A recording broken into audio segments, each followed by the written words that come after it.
Good morning. This is an opportunity, a rare and wonderful opportunity to have a conversation with Kerry Lafleur, our interim town manager. I've known Kerry for quite a few years now and have always found her to be among the most sensitive and thoughtful and gracious people in government that I've ever known. And guess what? All of the other people who are town managers in our area say the same about her. She is both respected and admired. Is there a difference? I think there might be. Kerry is going to be talking with us this morning about her role, what she's learned, and then we have an opportunity to have questions. Carlin Reed is going to be covering the chat box, so you can put your questions in the chat box, and I'll be watching for anybody to raise their hand. And to do that, you go down to reactions and push raise your hand, just like I just did. And then when you're finished, it's really nice if you then lower your hand, so that we know you're not having a second question to ask. So we can take both questions by hand raising and questions from the chat box. So Kerry, good morning and take it away. Good morning. Nice to see everybody here and thank you for inviting me. This is my first time attending First Fridays and I'm excited to be here. But I have to tell you, I'm feeling a little bit like I'm on the hot seat because my least favorite topic to talk about is myself. Standing up in front of 800 people at town meeting is nothing compared to a dozen people talking about yourself. So I will do the best that I can here, and I'm happy to take questions at any point in time. Kerry, could I change your screen so we don't lose your chin all the time? Just move your thing down like this a little bit. Is it's still just a little? Is that's better? Terrific. Okay. All right. I switched my camera so people could see my picture behind me, and so I apologize for not adjusting it right.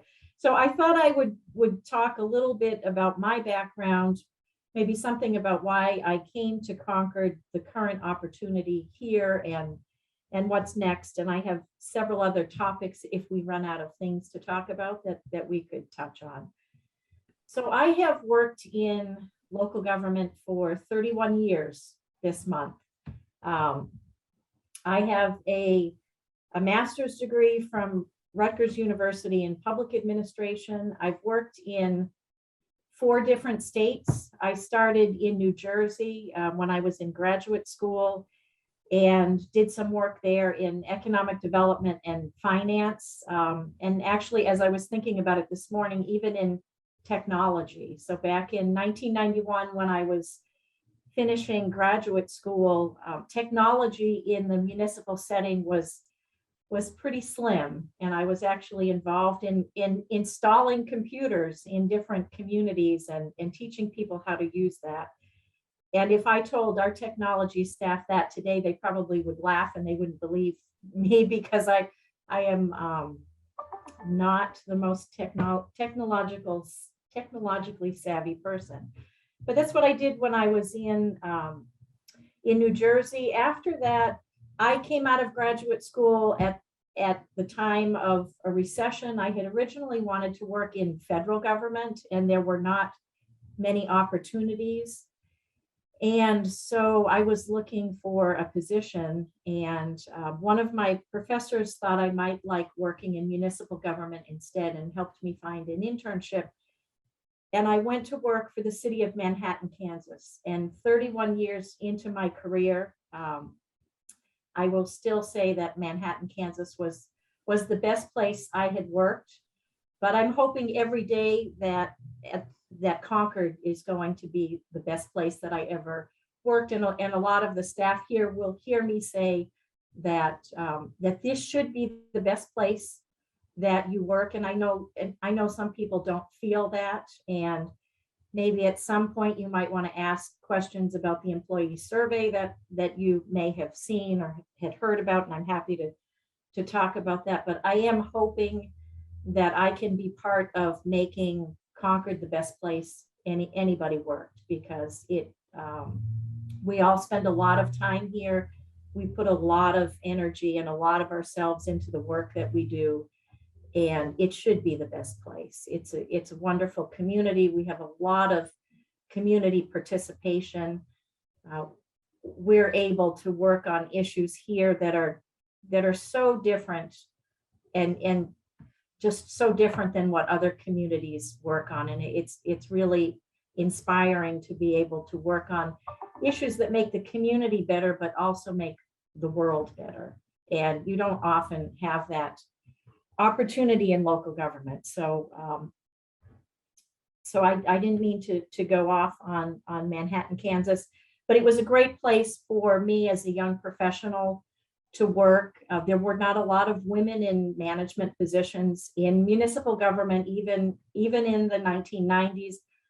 I, as a young female, felt that I was given every opportunity. Whatever I wanted to do, the manager that I worked for gave me that opportunity. When I wanted to be a firefighter for a day, he let me be a firefighter for a day. And when I wanted to work with our engineering crew on a road pavement project, he let me do that. And he let me work with the survey crew.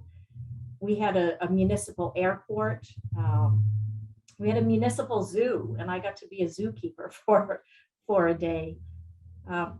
We had Kansas State University that was in the community, and Fort Riley Military Base that was just adjacent to us at the time that the federal government was looking at base closures. So there were just so many opportunities there. And those are some of the reasons why, for me, that was really one of the best opportunities I had. After that, I went out to Arizona, and then I came back to Massachusetts. I am from this area, and I've been in Massachusetts for about 22 years. I've worked in 5 different communities in Massachusetts. I should say before I move on, my early experience in local government was in management. And it was only when I came to Massachusetts that I specialized in finance. And I worked in North Andover, Sudbury, Chelmsford as CFO finance director. And then I went to the town of Lunenburg, which is the community I was with before I came to Concord. I was in Lunenburg for 9 years as the town manager there. And that was a great opportunity, a smaller community. I did not have a finance director, so I got to do both of the things that I love to do. I know some people maybe don't know that I have a municipal management background, but even 31 years into my career, about half of it has spent being either a town manager or assistant town manager. But I do, as anybody who's worked with me know, I really love the finance aspect of it. The jobs are very different. I feel like I'm using different sides of my brain. When I work in finance, it's one thing, and management is another. The great thing about municipal finance is you work with all of the different departments. You're involved in all of the projects, so you do get that broad experience and really feel like you have the opportunity to help and make things happen. But it is definitely different. And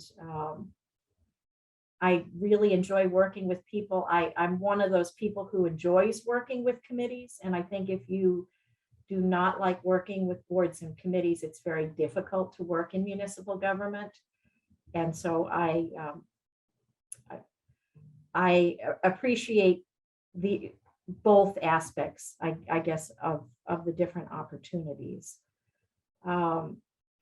Should I stop here for any questions or keep? No, I think if you could then segue into the transition you've made from finance director to town manager here in Concord, it would be just lovely. Sure. So I came to Concord 6 years ago as the finance director, moved from a management position to finance director. Some of the reasons why I came here were because I was really interested. There were a couple of things that were really of interest to me. I was very interested in the ability to work on with the light plant. In the town of Lunenburg, I was about as involved in power supply issues as anybody could be when you're dealing with a private utility. That was a big issue. So the opportunity to come to a community that had a light plant that could be in charge of its own destiny was very, very interesting to me. I was also very interested to come to this community because of the retirement system. I had a lot of experience working with regional retirement systems, saw a lot of things that could be changed, and the opportunity to come into a community that essentially had its own retirement system was of great interest to me. I think probably the biggest interest, though, was the challenge in coming to a community and following who I like to call the godfather of municipal finance. Tony LaGalbo is obviously, he was a legend here, is a legend here, but he is throughout the Commonwealth as well. And I always like challenges. And I thought if I could come here and be successful after following that man with his reputation, I could do anything. And so that it's been very challenging. And while I enjoyed working in finance, I really missed a lot of the things that you can be involved in as the town manager. And so when the opportunity arose to apply for the position 3 years ago now, I did, and appreciated the opportunity to be considered, but it wasn't the right time. And unfortunately that didn't work out for the community. And when I had the opportunity to do it again, or to try again, I wanted to do that. I guess I feel very strongly, as I mentioned, that this community this is a very special community. We have a lot of talent in the community, so many people who give of their time to serve on boards and committees. And while every local government, every city and town has boards and committees, we have a lot of boards and committees here. And we have a lot of people who dedicate their time and talent, and it brings so much to the community. And I really appreciate the opportunity to be able to work with so many talented people. That said, the last couple of years have been particularly hard for me because I've seen so many things that I think should happen, that I want to happen, that I want to be a part of, and I wasn't able to in the role that I was in. And so I was very excited for the opportunity to be able to serve as the interim town manager and see how it goes, see if this is the right fit for me, if it's the right fit for the community. I think there's certainly a value to having somebody who's been in the community for 5 or 6 years jump into the role of town manager, because there's so much that needs to be done. There are so many different initiatives that this community is addressing that are really, really big and meaningful and impactful, from affordable housing and sustainability and transportation and economic vitality and maybe some development, that it would be very hard for somebody to just come into this community without the knowledge or having the experience, knowing the community, to be able to advance these issues. So I think it's a matter of, is the community ready to take a chance on me? You have, many of you have worked with me, so you know me, you have a sense of who I am and what I bring to the table, or really to start with somebody new and then maybe it's another couple of years before we can really advance some of these issues. Thank you, Kerry. That's terrific. I have several questions that I'm going to start with, and then we'll go right to the chat box. Okay. Sure. The first is, In terms of decisions that you've been able to make now that you're in the position you are, which has brought you the greatest kind of joy?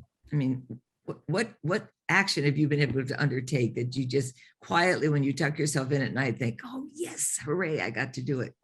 I'm sorry we don't have a zoo, but we'll work on having a zoo so you can go be at a zoo. Yeah.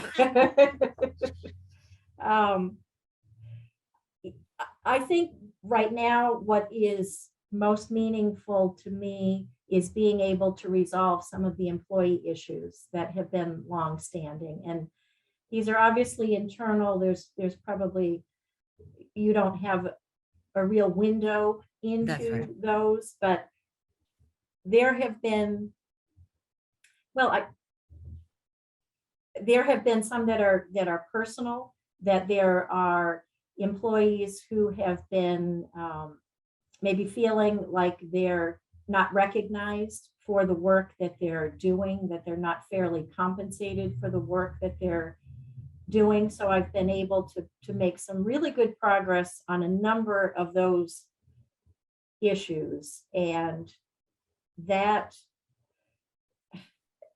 has meant a lot, because there are some very, very talented people that work here that do a lot of work behind the scenes, and we're not being recognized. Something that's maybe more public is in terms of health insurance.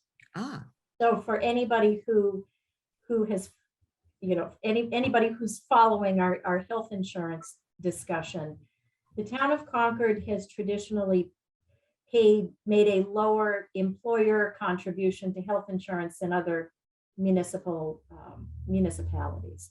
And the reason the town has done that is a longstanding policy, or a policy that the town has thought that it pays higher in salary, higher percent to market, and lower in employee benefits. And this is just sort of the philosophy of the town longstanding. It was former town manager Chris Whalen's philosophy that, everybody who's coming to work for the town is drawing a salary, but not everybody is in the same position when it comes to benefits, and particularly health insurance, and felt that the emphasis should be on compensation, and that health insurance was sort of secondary. This is it's a very difficult issue. So before the pandemic, we didn't necessarily have a difficult time attracting employees, qualified people to come to work for the town because of the salary that was paid. But it wouldn't be long after somebody came to work for the town and sort of gotten used to their new salary before they would become frustrated with the fact that the town was paying 55% towards health insurance, when municipalities typically are 75%. And that's a significant difference, and right? Higher. Yeah. And so we have an internal insurance advisory group, and I have worked with them each of the years that I've been here. We have finally been able to come up with a plan where we've been able to offer certain plans at a 70% contribution, made a lot of changes. So we're not necessarily spending a whole lot more, but we have high deductible plans now that we offer, and we're offering at 70%. And that has been, employees have worked very hard to get that, and we are finally able to offer that, and it's extremely well received. And so that, these are the invisible things, Kerry, that that citizens at large don't always know.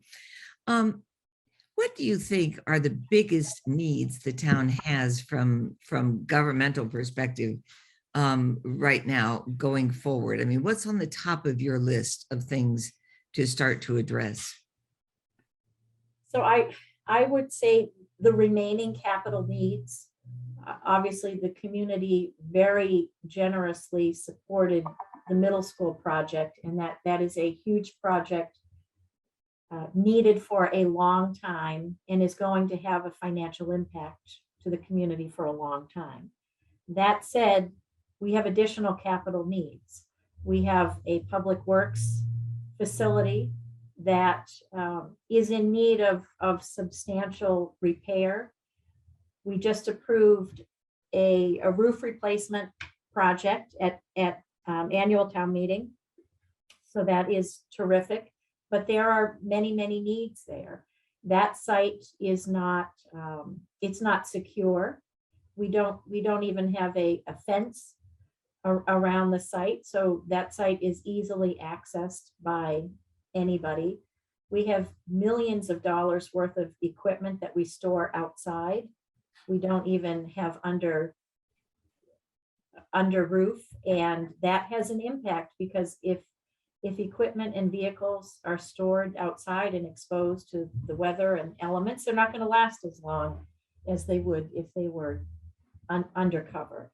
And so that is something that we're going to have to address, and we're going to have to figure out how to address it in a way that is financially feasible for residents in town. We can't wait 20 or 25 years to address that problem. We're going to have to come up with a way to incrementally address it while being respectful of the fact that taxpayers in Concord are paying a lot of money to fund government. We have a similar issue with public safety, where if you drive by the public safety building and look at it from the outside, it probably looks like it's in very good repair. It does. But it is, if you've ever been inside of that building, you can easily see all of the challenges that we have there. It's not laid out efficiently for a 21st century public safety operation. So there's work that needs to be done there. That's another very large expense, and perhaps even more difficult than public works. Public works is a little easier to see how we could make incremental improvements. With the public safety building, it's a little bit harder. I'm not sure we can come up with multiple $2 or $3 or $4 million projects. I think it's a much bigger chunk at the time. So, speaking of the new roof, I didn't want to ask this at town meeting, but does the structure have the strength to support solar equipment on the top of that roof? So what we asked for at town meeting was also money to do a structural analysis, because Okay. we certainly would love to have that solar on top of the roofs over at 133, 135, but we're not sure what it would take. So the first thing we're going to do is a structural analysis to see what kind of load that roof could bear.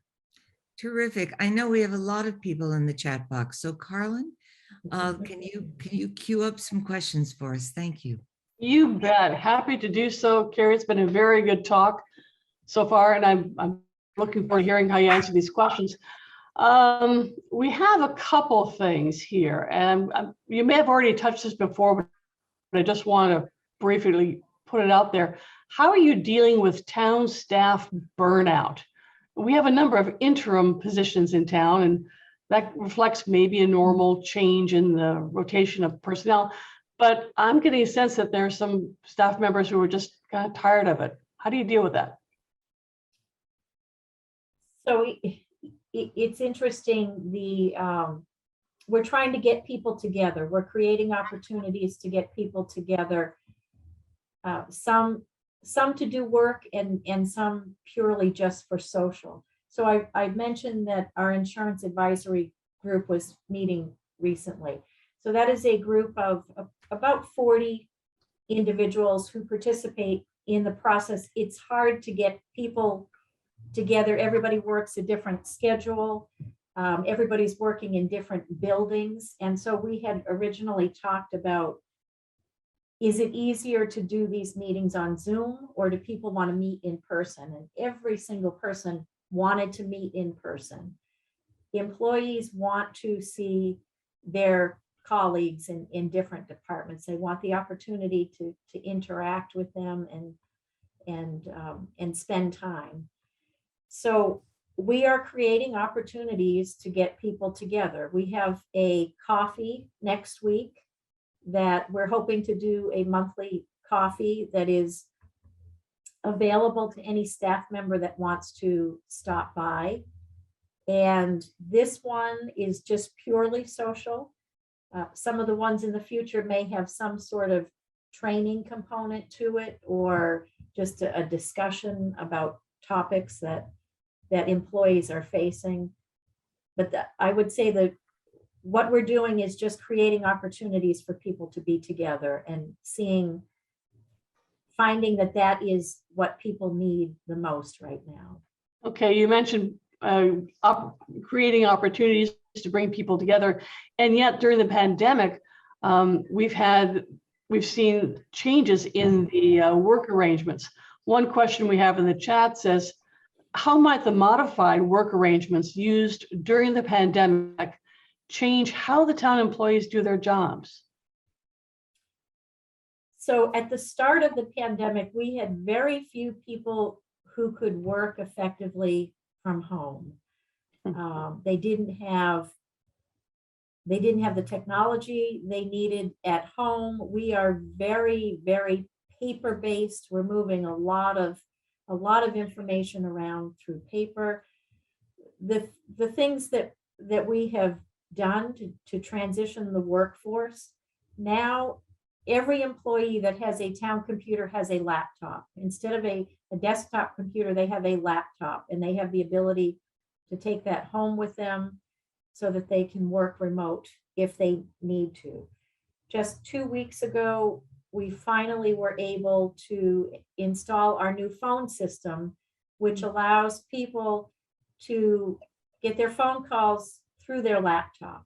So they have that opportunity. Now, if they're working from home, they have their laptop, they can access their phone calls direct.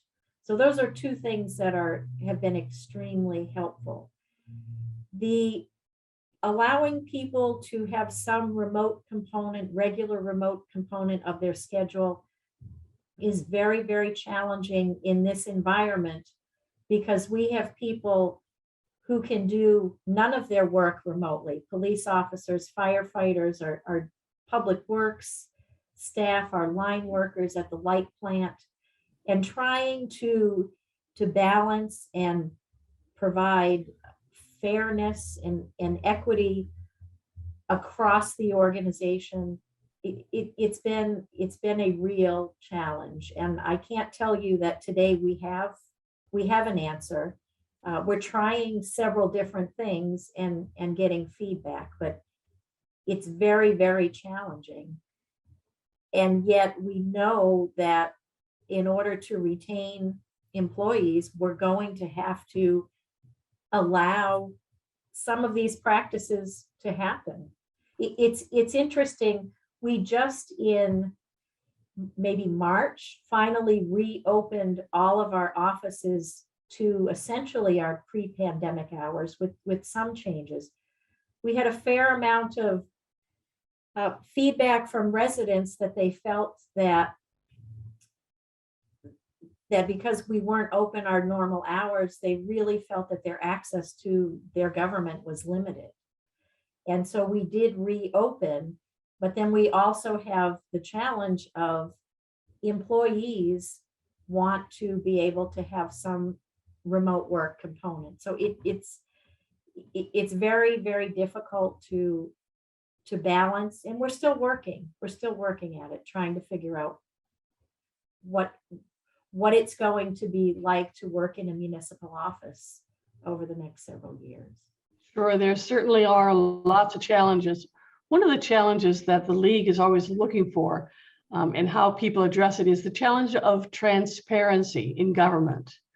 Now, in the chat, we have two questions regarding transparency, and basically, why did these things happen? If you can give us answers, we'd appreciate it. The first question is about why the former town manager, Stephen Crane, stepped down abruptly before the end of his term. And the second question is about The town's halting the distribution of compost at the yard rate waste recycling center. So if you can handle those two questions, we'd appreciate it. And if you want to address your general approach to transparency in government in general, we'd appreciate that as well. Thank you. Sure.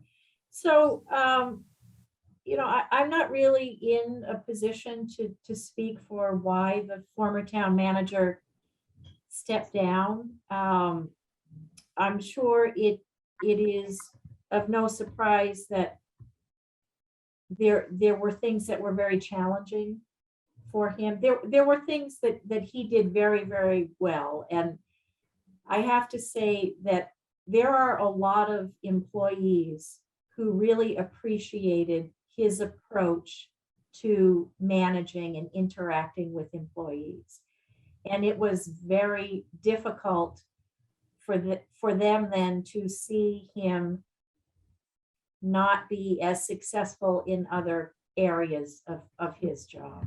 So that's a question that only he can answer, why he left.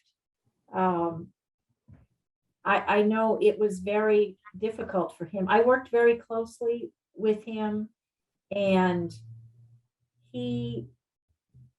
one of the nicest things about him was his ability to accept feedback from staff and to accept when he didn't do something quite right, to accept criticism. I'm not sure I ever saw somebody accept criticism as well as he did. And I'm talking about within the organization. I'm not speaking for outside, but that was really appreciated. I think staff really felt like he was very human and very approachable. And so it was hard in that respect. But why he chose to leave, that's really only something that he could answer. I understand. What about the compost? Switching topics, stopping the collection of compost at the waste recycling center. What's the status with that? What's going on? So we did not stop accepting. What we did was we temporarily halted allowing people to take compost out. So we were still accepting yard waste, but we were not allowing people then to fill up a bucket and take it out. And we have information coming out today notifying the community that we are reinstating the program today. So we had a resident who raised some issues about the compost, potential contamination of compost. And this was something that was new to us. It was unexpected. We wanted to take the opportunity to fully look into that, to contact the Department of Environmental Protection and also a consultant that we work with to see to review our practices and to see if they had any advice to offer us or wanted us to do anything different in terms of our practices. And what we found out is after review, both the DEP and our consultant felt very comfortable with our approach and our practice of managing the compost and didn't have anything to offer for things that we should do differently. And so I believe this morning we'll have a news and notices come out to let people know that we are going to reinstate that program in full. So you're telling me this doesn't have anything to do with the jumping worms issue that the natural resources have been advertising about? Watch out for the jumping worms. It has nothing to do with jumping worms. Okay, good. Well, that's all right. Now let's talk about just the broader question about transparency in government. What's your general approach to that? I am pretty transparent. I am all for transparency. Obviously, there are some things that we are less transparent about, that we don't, that are confidential, that we don't have the ability to talk about. And I think in those instances, it's incumbent upon us to explain why and give people as much information as possible. But transparency is what keeps us all honest, right? One of the things I love about working in finance is the oversight, that there's so much involvement in that, and it's fun to be a part of it. I like having people to look into and dig into and what we're doing to keep us honest. That's what we're here for. It is difficult in those times that you can't, because you're dealing with confidential information or sensitive information, that you can't always be as forthcoming as maybe you even want to be. And it's tough when people don't understand or don't respect that. And I think in those instances, all you can do is explain why, and hope that you've built up enough trust with the people that you're working with, that they understand that not everything that we do is public. That makes sense. Okay, let's talk a little bit about regionalization. We're engaged in an agreement with the town of Acton for the Regional Emergency Communication Center. This is something new, started last year. How's that process going? So I think the first thing that I would say is I'm all for regionalization. I came from a community that was part of one of the first regionalization efforts for dispatch. And I think there are lots and lots of benefits to having regional dispatch. That said, I'm really struggling with the Acton Concord Regional Emergency Communications Dispatch. And I think the difficult thing is that we are far enough into this, and we were far enough into this endeavor when I started in January, that we're part of this district. The town signed a district agreement. We are part of this district. In order to get out of the district, we would have to provide 3 years notice. So we are in this. I think it can be a very good thing, but it's been really slow to move. And it's difficult for me, having the experience of going through this before and comparing the processes. The community I was in before, when we went through this process, we probably had 2 to 3 years of public discussion and public vetting before we were at the point where we are here. And so I think we've missed a lot in terms of giving the public the opportunity to understand what's going on here. And so we are now at a point where we have to simultaneously advance the district and bring the public along in a process and help the public understand what we're doing and the benefits of it. And believe me, there are many, many, many benefits to having a regional dispatch district, having more resources available. And so I know it's a good thing. It's just not how I would have done the process, because I think we missed out on a lot of process. And it impacts, not only does it impact residents in their ability to feel comfortable with what we're doing, it impacts staff, because the staff also does not feel that it was as much a part of the process as it would have liked to have been. Okay, that makes sense. Let's go back to topic we touched on briefly regarding employee morale, staff recognition, and your perspective on this balancing act.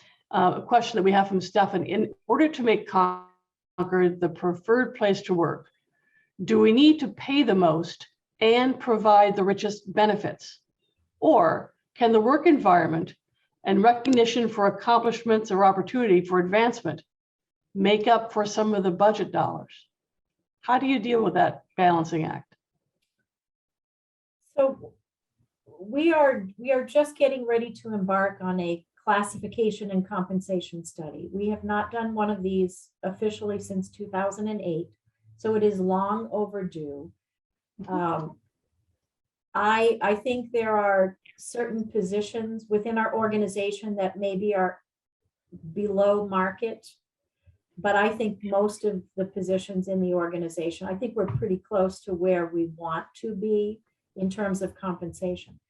I absolutely don't think we need to throw more money at any problem that we have. And I think in the past, that's what I've seen, that we have thrown money, so to speak, at the problem. And I don't think that's the problem. I do think employees are not feeling as valued as they would like to feel for a variety of reasons. And I have to tell you, when I started here 6 years ago, that was evident to me. So I don't think this is a pandemic issue. I don't think this is a former town manager issue. I think this is an issue that has been part of the organization for some years. I would say probably 10 years or so, in talking to people who have been here longer than me. Mm-hmm. So I think it's very difficult that, you know, there's only so many people that work in the townhouse, so many departments.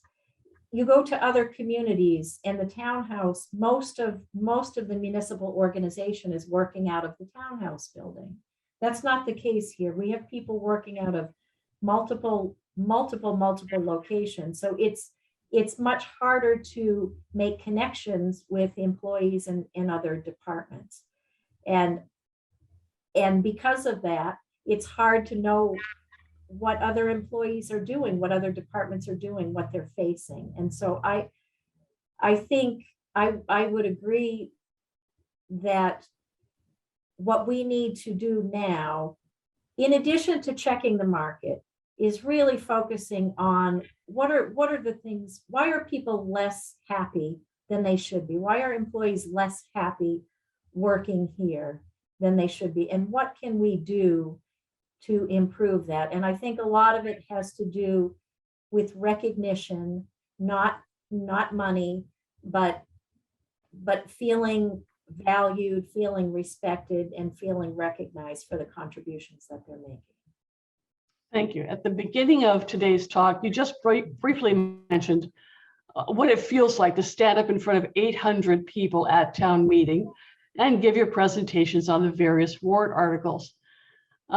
Turning to the format of town meeting itself, we have a question here about the merits of being able to, the requirement of being physically present at town meeting in order to vote.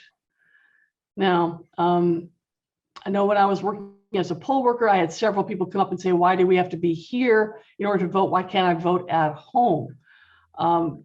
And with the idea that, well, then there are certain classes of people who are being disenfranchised by not physically being able to come to town meeting. We have a question about that in the chat box about how to change the nature of town meeting.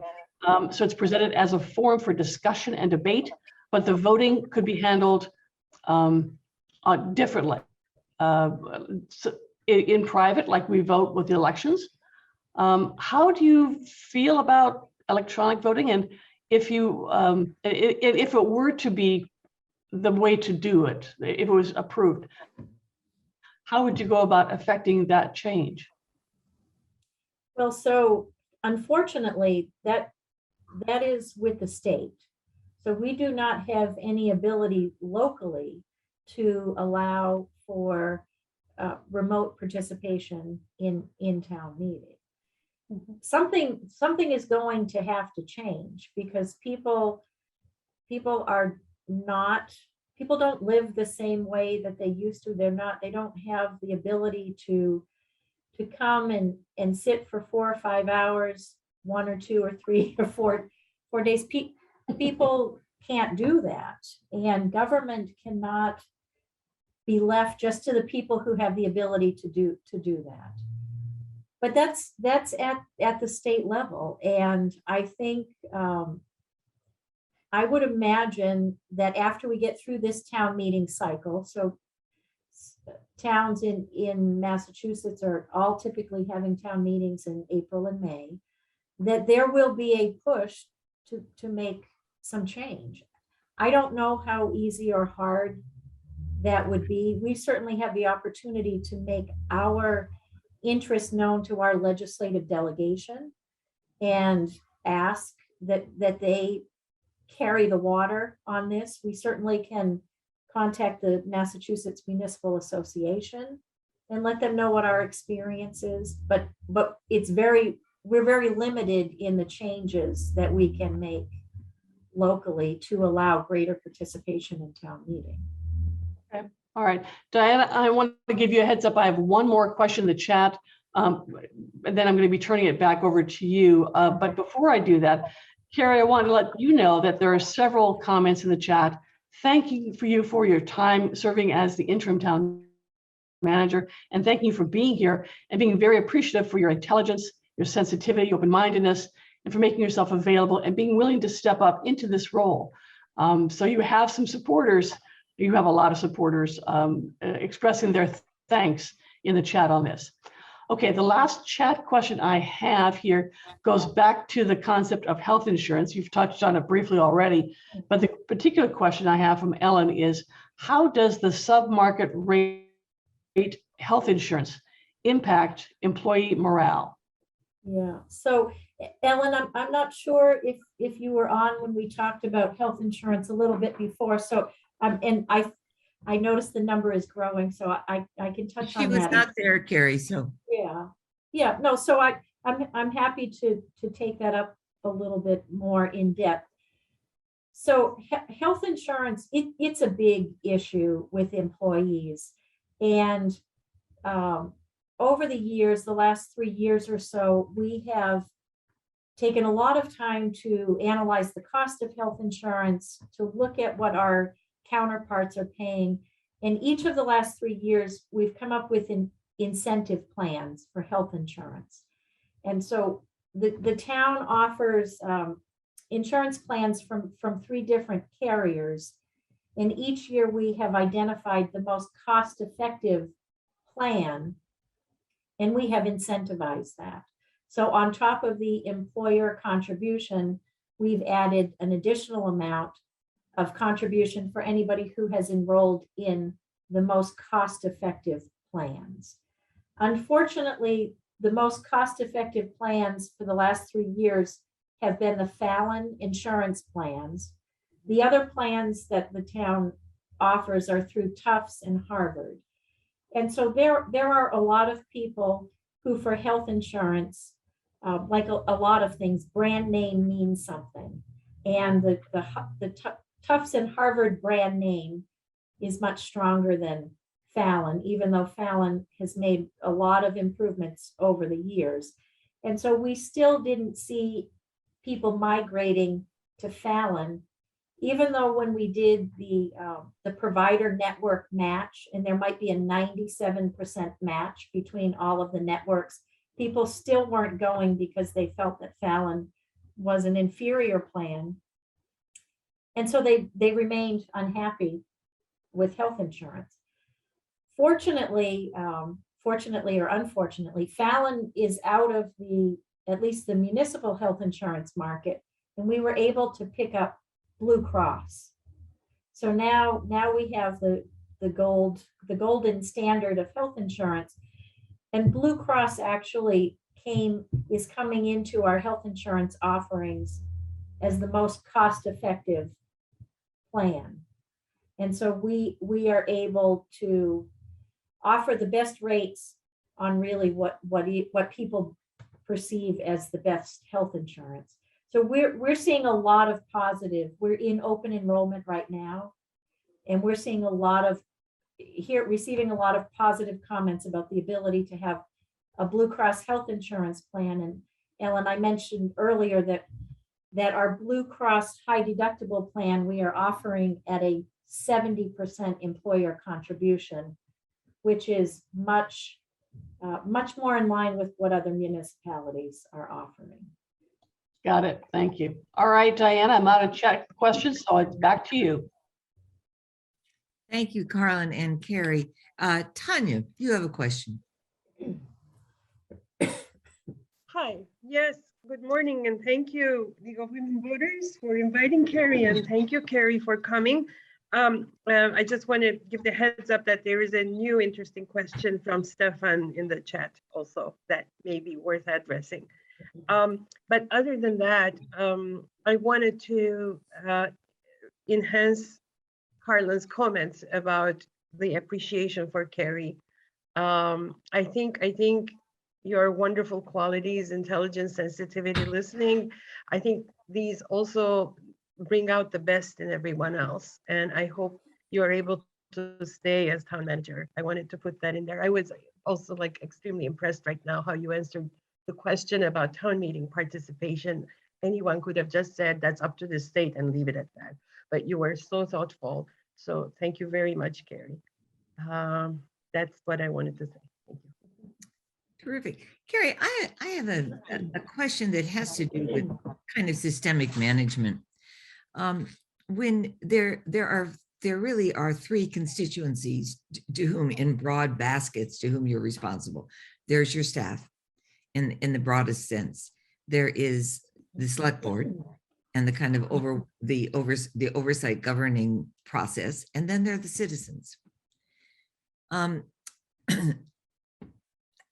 do you balance those three? I mean, when you're trying to solve a difficult question, of course, you need to communicate with all three. But then how do you balance those concerns, and how do you know what the citizens are thinking? And would it be a good idea to have a chat time for citizens on a kind of regular basis? So I would agree with that. The way I balance it right now is it's not a very good balance. It's a lot of hours. It's a lot of hours right now because there are a lot of things in flux. And so I don't think I'm doing a particularly good job of balancing it right now. This was not meant critically. This was just meant. Yeah. Did my husband put you up to that question? No. So in terms of connecting with citizens, one of the things that I had wanted to do in the last community that I was in was tea with the town manager. And I know here we do a lot of different coffees, so it's not as innovative as an idea here, but I am hoping to start that up in the next couple of months. So tea as opposed to coffee. Oh, hello. I don't drink coffee. I only drink tea. I think it's a great idea. And I know that only things like that only reach certain people, but maybe through that I will learn other ways to reach people. We have a lot of neat technologies that are available to us for polling, just polling questions. And I think that we will start to make use of that more just to get a sense of what's important to people. Because this is a good sized community. There are people who are involved in everything, and there are people who don't have the opportunity to be involved in much, but everybody's opinion matters, and we want to make sure that we're representing and doing the things that everybody wants. So I think those are two ways that I will look to get a better sense of what the community wants. The select board is much easier because I'm meeting with the select board every other week. I meet individually. With some of the members, most of the members, I have regular standing meetings. A couple of the members just prefer to do things more as the need arises. But I am in touch with the select board members outside of public meetings on a very regular basis. And the employees, I'm spending more and more time being in touch with them. I have been doing a lot more with written communication, a lot more than we've done in the past, to make sure that employees have access to the same information.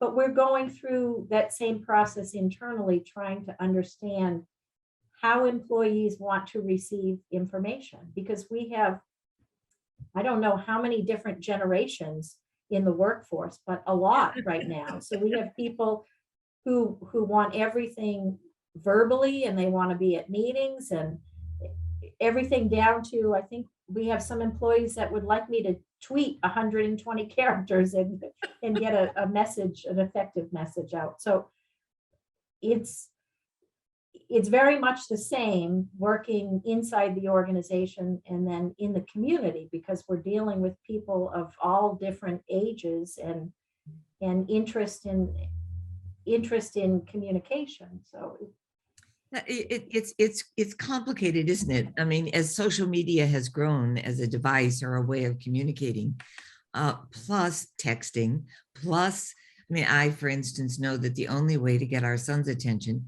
is to text. Put a Gmail out, no response, but set a text out and bingo, immediately there's a response. And that's a generational issue, isn't it? And it's communication has become, ironically, as it's become more efficient, in some ways it's become more complicated. That's a gorgeous response. Thank you, Kerry. We have a question from Stefan Bader and then Ellen Quackenbush. Thank you, Diane, and thank you, Kerry, for chatting with us, doing a coffee tea this morning.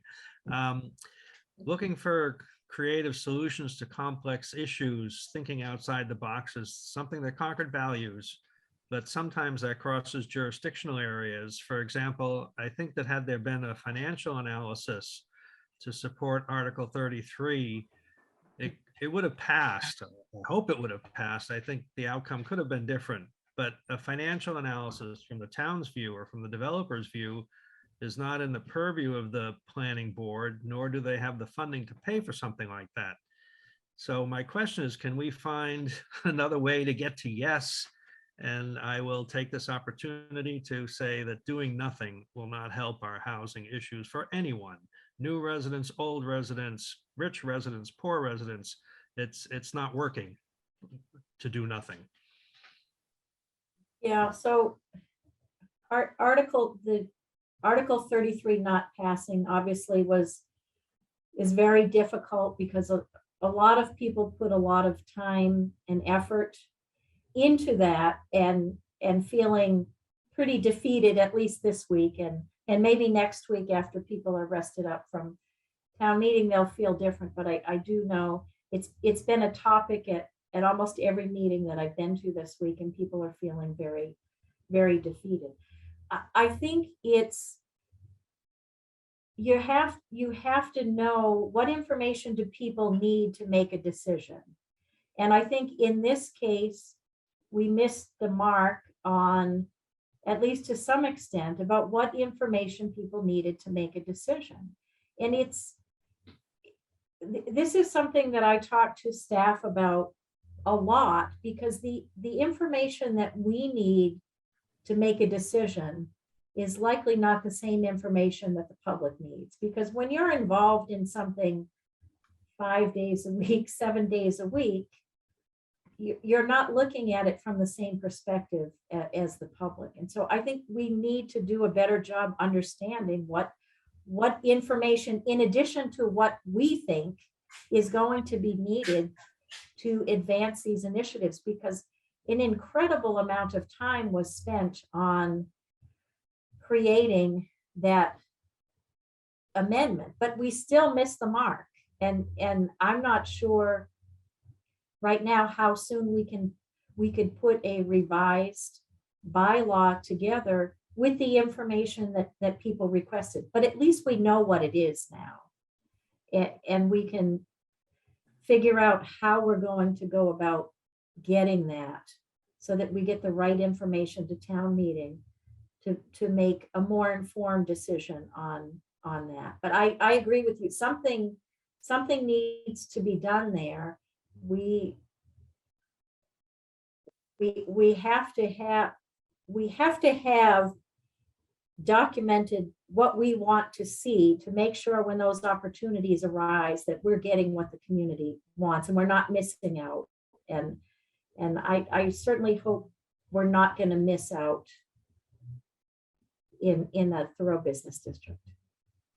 Well, it's interesting, Kerry, because I live in that neighborhood, and I know that there was, general concern in the neighborhood. Certainly, one of the things as the chair of the CPC that I learned is that when you communicate with neighbors and you draw them in a very conscious and purposeful way, and this is nothing on you because you weren't, this is a 3-year-old discussion, but when you involve the neighbors right from the get-go in discussions and can find a way to assure them that their voices are being heard, as with the Assabet River Bluff project is what I'm thinking about. Yeah. You have a better chance of having something, a collaborative sensibility.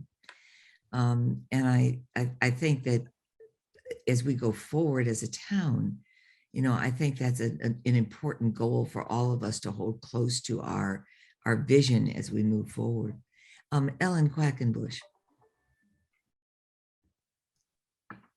Thank you very much. And Kerry, if I was late and missed this, just tell me to be quiet. But I was really impressed by your statement that sometimes the staff have a hard time knowing townwide what's going on.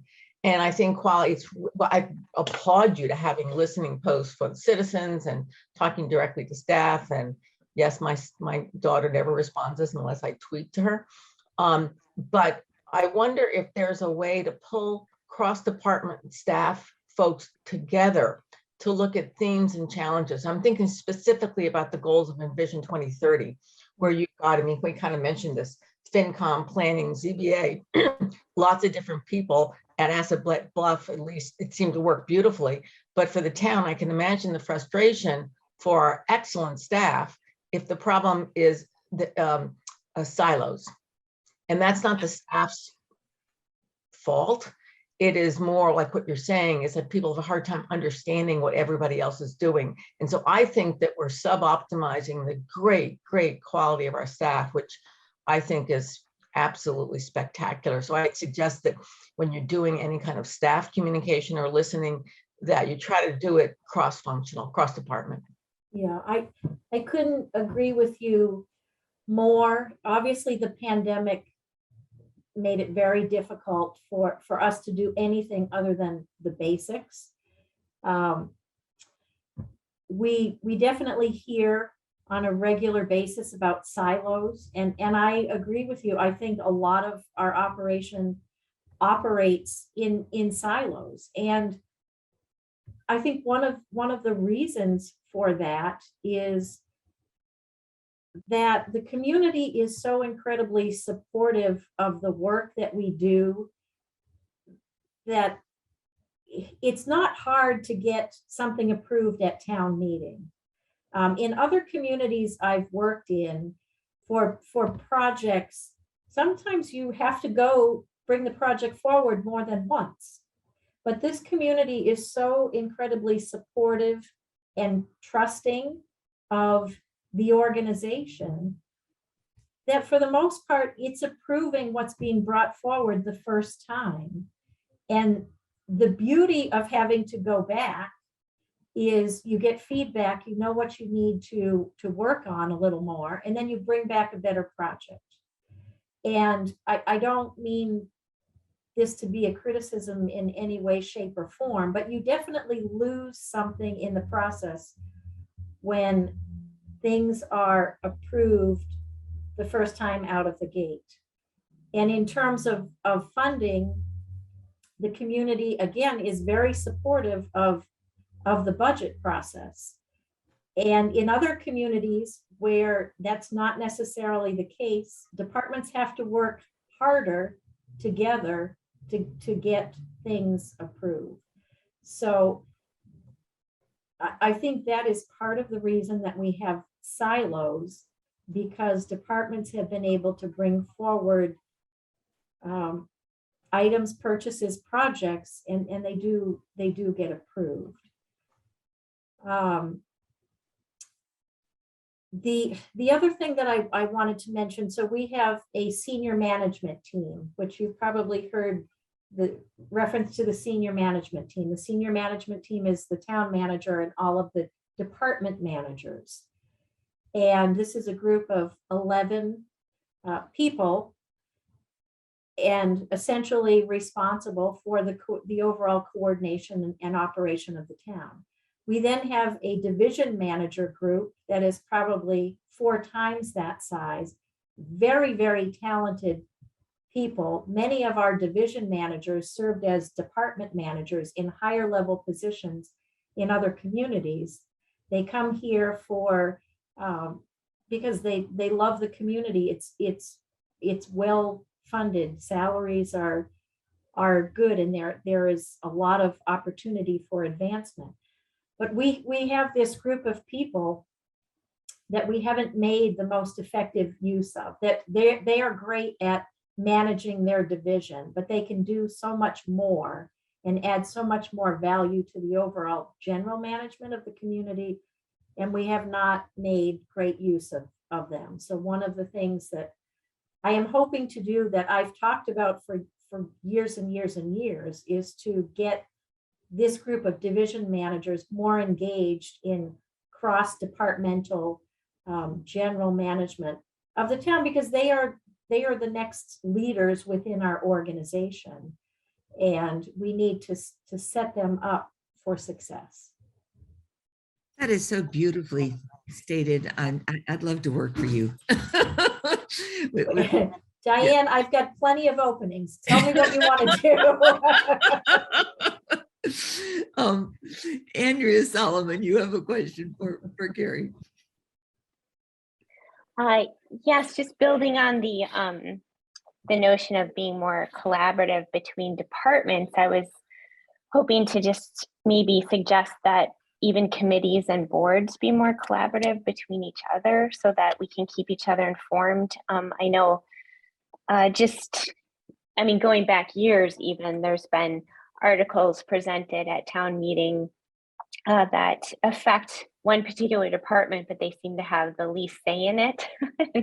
And maybe having more discussion between those boards and committees, or encouraging them to invite people from other committees to just speak on the issue and have in a very collaborative discussion, like to have a discussion, a back and forth, and not just state an opinion and run off the stage where everyone is getting a lot of information thrown at them. It all sounds good, but you have a hard time separating opinion from fact and real consequences from just sort of the worst case scenarios that might not ever happen. So I just wondered about your thoughts on that.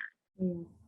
So we definitely saw that with the scenic byways, where the scenic byways is exactly, I think, what Andrea is addressing. Yeah. So that where the Public Works Commission, for sure, and the Public Works staff felt that they were out of the loop at least in the initial phases of this. So one of the challenges, obviously, with having so many committees is to keep everybody in sync. And I talked to Terry Ackerman about this at one point, that we have the housing roundtable, where we have all of the various boards and committees that are involved in housing come together periodically to coordinate and talk about housing issues. And I think it would be beneficial to have more of those roundtables, so that committees that are dealing with like issues or similar issues come together on a periodic basis and share what they are doing. I know we do this at the chairs breakfast once a month, but that's just the chairs, and we need the committees to come together. So we have various trails committees, and we have a couple of committees that are working on sustainability issues and multiple on transportation. And I think if we had more of these roundtables, that would be a good first step. And maybe we would then understand or come to know other ways that we could be more effective in making sure that we're all informed. And the Natural Resources Committee too. I mean, if that would have been a very interesting collaboration, Kerry. That's a superb idea. Andrea, thank you so much. Janet Rothrock. Well, you may have just given the response that I was hoping to hear. I was going to say that we need a forum to explore ideas in more depth way before town meeting. I took the minutes for the Finance Committee for several years, and there was actually boilerplate that I was told to put in the minutes to the effect that the hearing was only to critique the presentation. It was not to discuss content. And finally, and I think it was the League of Women Voters who put enough pressure on the powers that be that eventually we were allowed to talk about the content as well, but still it was an up or down vote. I mean, there was a little tweaking at hearing level, but I don't think much substantially can be changed in an article. And it always seemed to me that we need to discuss and bring in all the relevant parties, at least in the autumn before the issue is crystallized into an article. And the idea of a roundtable where you have, excuse me, ongoing discussion, maybe you could have it 3 or 4 times a year or something like this, where you have discussions about sustainability or discussions about DPW issues or whatever would be useful because, well, I think what Andrea was saying, referring to is that the DPW was blindsided. And I did some research on this. I talked to Jim Terry, who's a neighbor and a member of the board. And I went back and forth about this, and I, in the end, could really see very little reason to support this. But there was, I think there was quite a bit of misinformation that floated around, and they capitalized on the very few instances in which something might actually, a stone wall could get torn down, but most of them are on private property. So it's very sad, but people can do what they want with their property when they get it. And that goes for tearing down houses. I was in a meeting recently and somebody said, can't we stop people from tearing down little houses and building big ones? And the answer was, no, you can't. Actually, they get to do what they want when they buy that property. Anyway, I like the round table idea. Yeah, I think the one thing that I would mention there is, oh gosh, I just forgot what I was going to say now. All right, I'll pass. Diane, I'm going to pass and see if it comes back to me. Well, I think that happens to me all the time. I Oh, think I that, know. oh, you got it back? Good. Okay. I do have it. I'm Janet gonna mentioned, watch it go by and grab it. Go ahead. Yeah.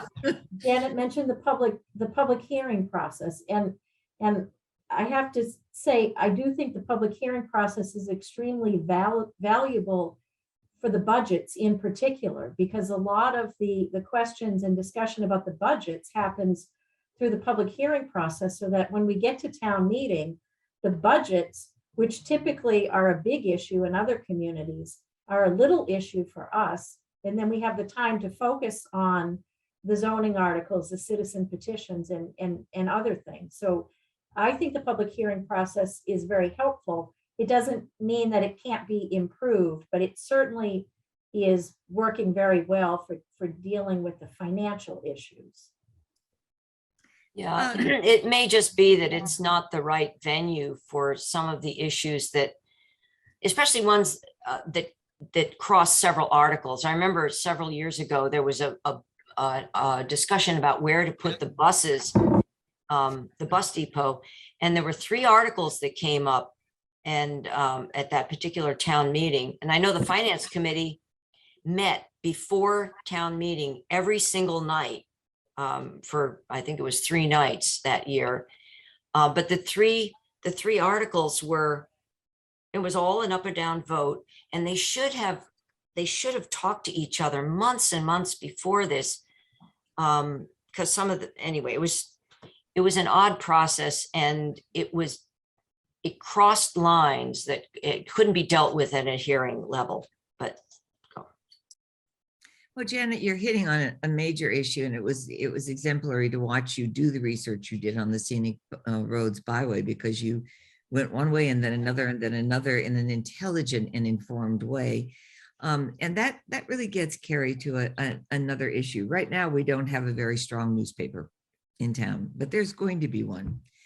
And I think that with the Concord Bridge and the emergence of a stronger newspaper as the one in Carlisle, the Carlisle Mosquito, that we'll have a better chance to engage citizens and give them a chance to have a heads up and to wish to be involved in one way or another. One of the things that Stefan and I noticed, because we were manning the League of Women Voters table at the Cooler Concord event on Saturday, was that we would ask people, are you coming to the town meeting?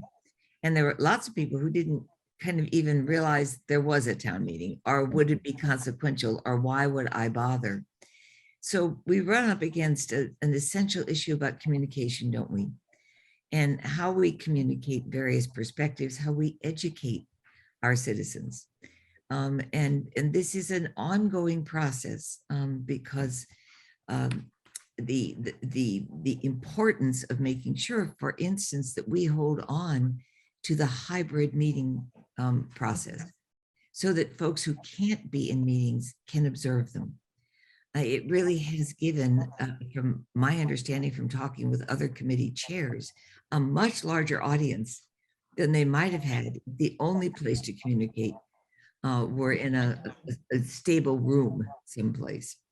So I hope that that's an exercise we can undertake regardless of state responses to things, so that if someone is in the middle of putting their kids to bed, making dinner, whatever it is that's on their plate, their husband or wife needs to go out that evening and therefore they can't attend something, that they can pop it up as a virtual observation and stay in touch.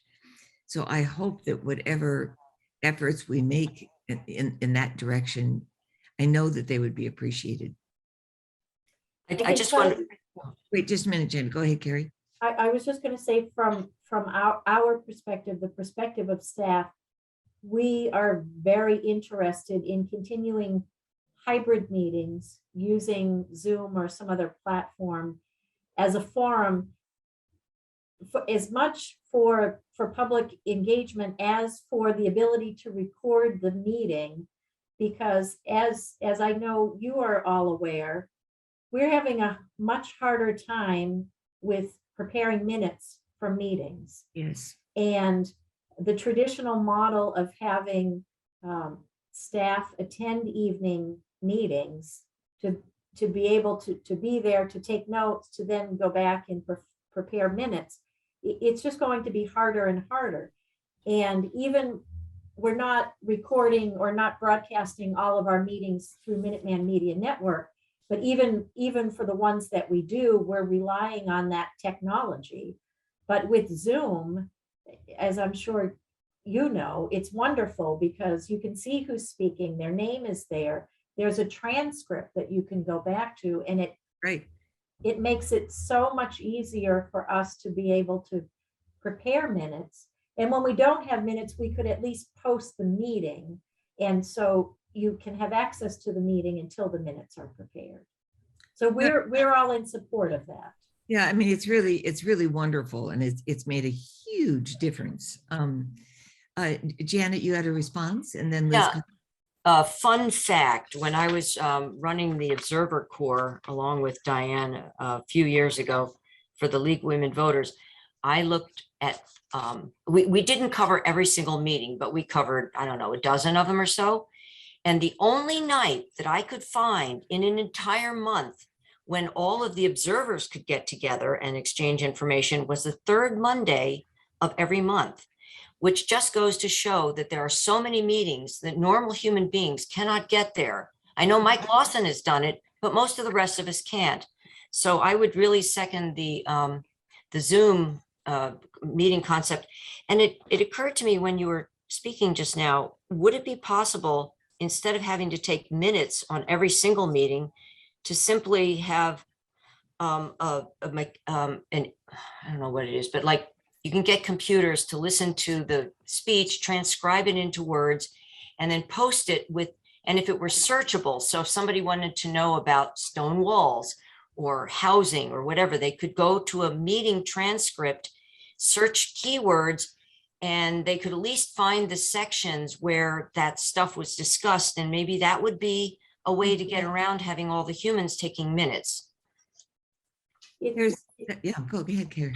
I was going to say Zoom actually has that that feature, and it's really amazing how accurate it is, because I have used it for certain meetings. So I do think that is sort of a stopgap measure.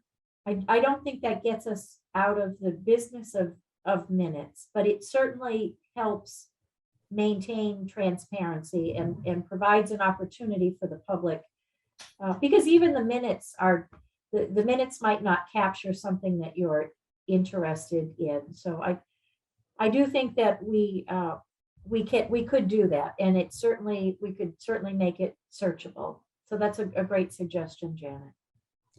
You know, it's that's exciting, isn't it? Here, Hobbs, good morning. You have a question? Yes, I'm sorry, I was on mute. Hi, my name is Liz Cobbs, and I'm a new member of the Concord community. I'm coming up on 2 years, and I've had the pleasure of learning a lot about Concord through the League of Women Voters. So I feel like I have an inside scoop, and particularly knowing about things like this forum, wonderful, helpful for me as a new member of the community. I did want to raise a question about communication, and I think that's what we're all talking about. How can we do that more efficiently and effectively? We also have a community that, as you've mentioned, Kerry, is very active and supportive of town leadership and events and so forth. I just wanted to point out one thing. In my 2 years here, I put in 3 green cards or volunteer cards. It took me to the 3rd card, and then with some insider help, thank you, Stefan, to help me understand how to actually become part of the volunteer community on the committee. So I am now assigned to the personnel board, delighted to be there. And I just wanted to flag that as a communication issue. Just one more example of that is, again, as a new person, I wanted to go to town meeting. And so right at the last minute, I thought, oh, maybe they're at separate places by district. So I went on the town site to find out more about the meeting, and it said May 1st on May 1st, soon to come. We'll tell you details about town meeting. Nothing was available. So luckily I went to the league site and they had it all posted and I got there. But those sorts of things are, you know, real trips. They trip people up as they try to get as engaged as you have, so that I think you have a bigger community even than you know that would like to support town activities. But this communication piece I think is really significant. And those are my comments. Thank you very much. So, Thank you, Liz. Diane, if I could Yep, have go. a minute. Liz, thank you very much for that feedback, and we are delighted to have you finally on the personnel board. I know you met with our HR director, maybe it was earlier this week or last week, and I know she's thrilled to have somebody of your talent and ability on the committee. And but the points that you've made about our volunteer database process, I know if we're not failing there, maybe we're getting a D, but we're not doing a great job there. We are in the process of converting all of that data into a new system that is much easier to work with, that has a lot of features that allow us to provide feedback right away, so that a member who submits a volunteer card knows that we received it. And we're letting them know if there are openings or not. But we're definitely not doing a good job there. And I appreciate you sticking with us for as long as you did, because I'm sure we're losing people who are getting frustrated. And in terms of the website, we know we're also not doing a great job keeping that updated. We do have 2 new hires in the town manager's office. One of them is actually starting on Monday. The other hopefully is starting around June 1st. The woman who is starting around June 1st, she is going to be tasked with communication. She is somebody, she's got about 30 years experience in municipal government and higher education. Her municipal experience is serving as executive assistant to town managers and city managers in area communities. Her higher ed experience is working for vice president of communications at a university in the area. Wow. She has a lot of PR experience, and I think she's going to be incredibly helpful to us in making sure that our communication is effective and that the information that we have available is timely. That's fantastic, because using the website in its present form is a challenge. I mean, trying to figure out, the agenda. You can find the agenda mostly for me, but then figuring out how do you get to the documents, guidelines for people so they know how to use it. And when they do a search for knowing, figuring out if you get sent to the wrong place, how do you go back and figure it out? You probably need some people like me to come in and show you the messes we can make in using the website, so that you can then, not those people who are skillful, but those who perhaps find it more challenging. Tanya. Second, okay. So, and as far as the town meeting announcement glitches, I think the way COVID intervened made things a little more confusing this year, because it used to be before COVID that right in front of Townhouse it announced, town meeting, high school or wherever, and all the dates, April 23, 24, 25, 26. This year it was just May 1, May 1, May 1, and only May 1. And it was actually May 1 and May 2, and not as well posted outside of the website either. And I think that's because we didn't really know until last minute whether it would be just May 1 outdoors or May 1 and 2 indoors or what. So I think as we come out of that, the COVID era, maybe there will be more consistency again. Mm-hmm. We will be doing sort of an after action review with the moderator. I think that is actually not going to happen until the second select board meeting in May, so May 23rd. And we certainly can bring that feedback back to her. We're doing an internal after action sooner than that. And so I'm happy to mention that as well. That's fantastic. Julie. Julie, there you go.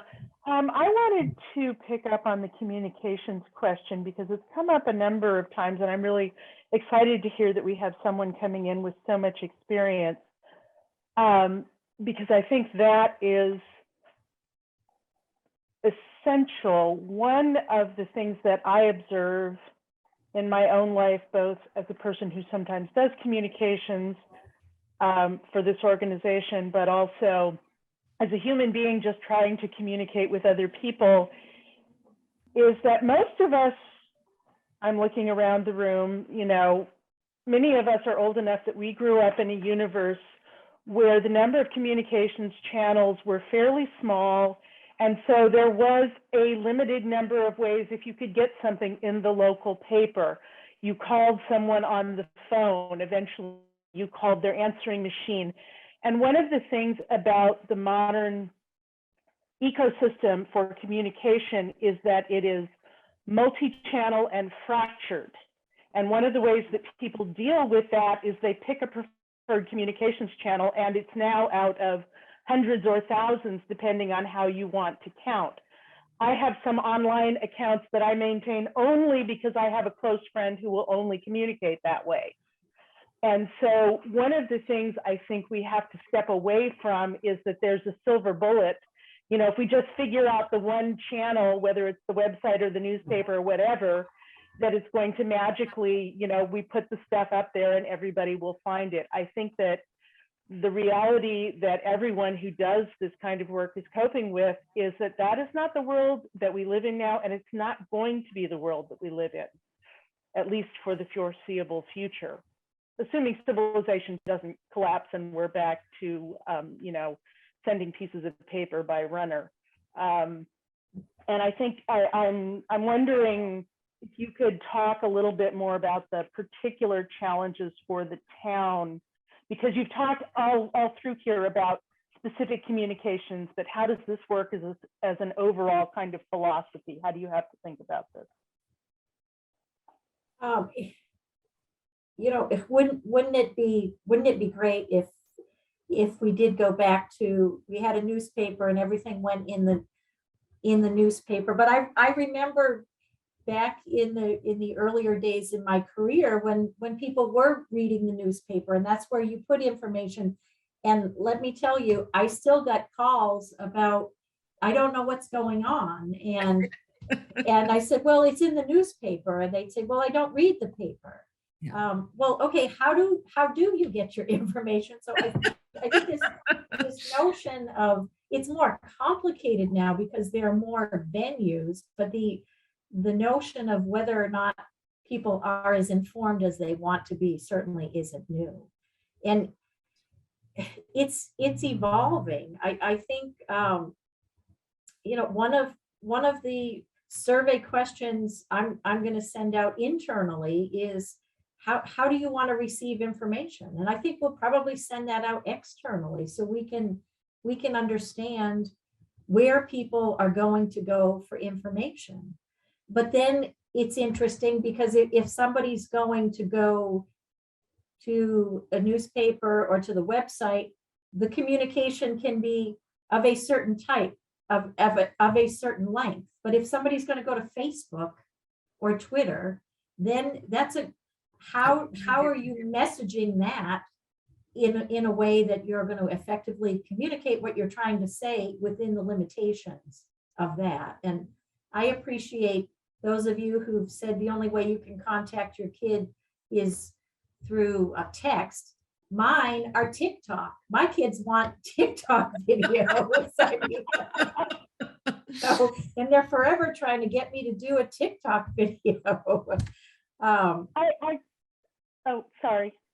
I No, just wanted to say too that I think that it's the other challenge in this is that particular formats are best for different kinds of communication. So for instance, I have wished for years that the Concord Police Department or somebody would use their Twitter feed to tell us when the parking fills up at town meetings so we don't go sit in line for half an hour and then have to go to Alcott. So, but that would be something you might look on Twitter for. Twitter's not going to be useful for, you know, a lengthy pronouncement of some sort. It's, you know, so that matching the thing you need to communicate to the audience who needs to get it and the nature of the communication is really, it's very challenging, but also in this very cluttered communication environment, it's really important. Yeah, and one of the reasons I'm so excited about our staff person who's coming on sometime next month is that she has the experience of both working in the municipal environment over the last 20 plus years, but also working in a university now and understanding communication for younger population during the time of COVID. And I think she could be particularly helpful there.